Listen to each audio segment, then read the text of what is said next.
الله دائما متكفلين على الخير وعلى القوه وعلى الجرينتا.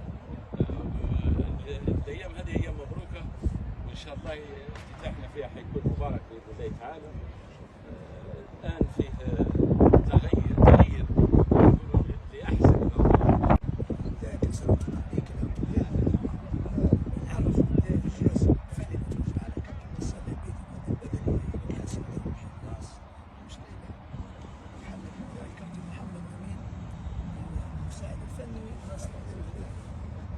شخصيا رقم واحد مش موجودين. لازم نقول انا سعيد جدا بمحاولة التجربه في مؤسسه بحجم قيمه النادي الاهلي.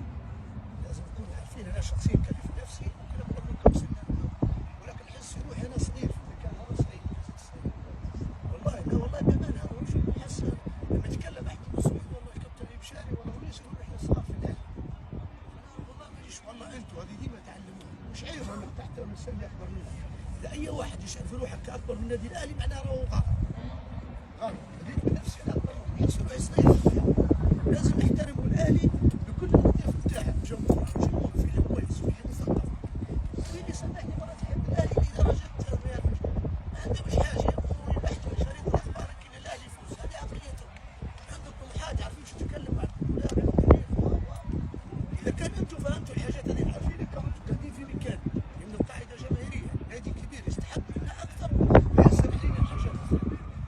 انا بالنسبه لي هذه النقطه، اذا انت فاهمها وشيء والله بالعكس وفرت عليه معناها. اذا انت جايب افكار انك انت في الاهلي انت الاول. انا ما نحكي واحد لو ما عنديش لعيب محترف من البرازيل من الجزائر من المغرب من هولندا ما يعرف اقول لك ما عنديش.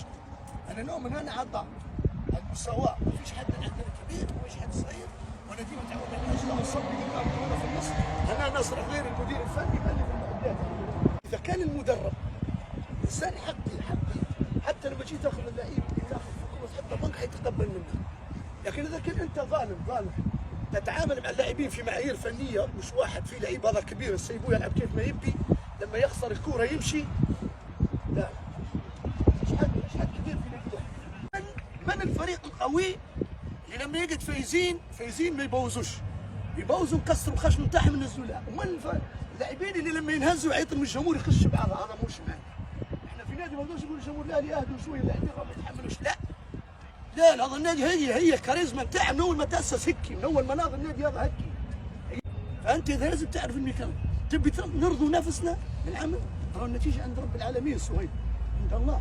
لكن الله سبحانه وتعالى بحث اي انسان يعمل يعطي، خاصه النادي هذا. انا صريح نقول النادي هذا مر بظلم عنده 15 سنه وصيف. لو تكلموا كوره نقولوا ممكن يا سيدي 10 صح، لكن في 5 ظلم، في 5 النادي الوحيد اللي حول بكواشيكا. لازم عندنا ردة فعل.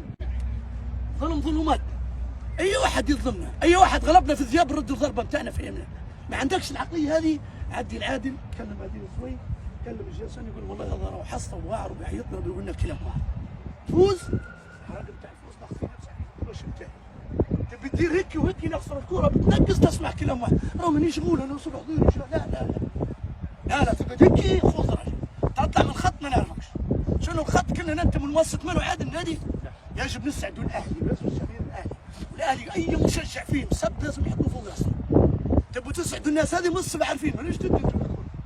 كرة القدم محمد حالتين، هجوميه دفاعيه. الحمد لله تفضل انا فكروا كلنا معهم. اصلا فيش تقول واحد فيش حد عندنا لا كبير ولا صغير. انا بس نعاود لا يمكن يكون انسان ناجح ونقول الناس اللي معنا. واذا كان في فوز الناس مظلومه ولا كان انت اخر واحد، واذا كان في هزيمه ولا خساره انا المسؤول الاول والاخر. هذه نص القوه بتاعك. ما عندكش الحاجات هذين ما تعرف علاش دعوه والخامه وقبل وني تسمعوا كلام نشوشوا. لا الاهلي بمن حق كيفاش ترى مال بس الشهاب عند رتيب الضرب. بالمناسبه هذا نشكر الجهاز الفني اللي فات حكايه الكابتن مؤمن واللي قبله ارسوف واللي قبله اسعد الدريدي. اي واحد جا خدمت الاهلي على اصل احترموه وقدموه. مانيش من المدربين اللي مشبعات وهذا ما يعرفش. لا حتى اللي دروه كلهم انتدابات كلنا انا راضي عليها. بس يبقى شويه في حاجات عندنا نحن في دخلنا قصرنا حاجات تو نعالجوا. هذا الصعب. احنا 60% كويسين، لكن ال 40% قاتله لازم نصلح. لازم نصلح فنيه نفسيه ترفع المعنويات. انا ما فيش واحد هذوما لا. مش معناه العيط والجولي نتاثر عن الشغل ما تاثرش. مش معناه ما لعبتش مع مو سليمان انت سيء، لا بالعكس مدرب له افكار، مرات على العمايه واللي مرات كاين العمايه لا مش هذه افكار. كل البطاقات دوري، عندنا دوري وكاس وسداسي تو عندنا نهائيات اخرى، كل لعيب محتاجين له، بالك مرات تسحبوا حتى من الوسط او معنا لا مفيش مشكل. هذه العقليه مستحقين الخدمه كويس، الزمن امامنا الان كلها 3 شهور الدوري بالسداسي بالكاس 3 شهور 5 شهور بالدور، عندنا 3 شهور نبغى نشد شويه، نبغى القدرات نتاعنا، الامكانيات نتاعكم الفنيه عاليه ممتازه، كنا جهاز فن بحت ونسال فيه مران ممتازه. انا سعيد جدا ان كنت متواجد، ان شاء الله يا رب العالمين احنا في شهر رمضان مبارك علينا، ان شاء الله يكون وجودنا احنا معكم عامل مساعد مش عامل معاكس، وانتم كلاعبين برضه نحاولوا كيف ما نقدر، علينا راهو حمل كبير وشيلوه. نفسينا ثقيله لكم وانا متاكد انكم عارفين، لكن ما تجيش واحد تقول له والله بتصلي يقول لك والله بنصلي، خلي يومك العطاء. اقتنعت النادي كبير مجهود مقرون عنده 60 70% كويس، لا زيد ال 20 اللي من عندك زياده، لازم تزيد، مش نقول لك اعطيني عندك صويب لا اكثر، اسامه بالعيد اكثر، كل واحد بدون الاسماء زي شبك، لازم نشدوا شويه، عندنا موضوع في 3 شهور خلصوا ناقصنا بعدين.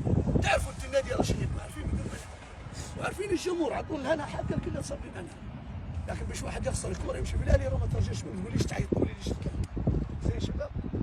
ربي يوفقكم ان شاء الله كما قلنا الخدمه، وان شاء الله الامور كلها تصلح ونسير المرحله في الاخر بكره نهايه مرحله دخول السداسي من 4 اسابيع، وهذا شيء تشكر عليه سواء انت ولا جهاز الفني زي شباب.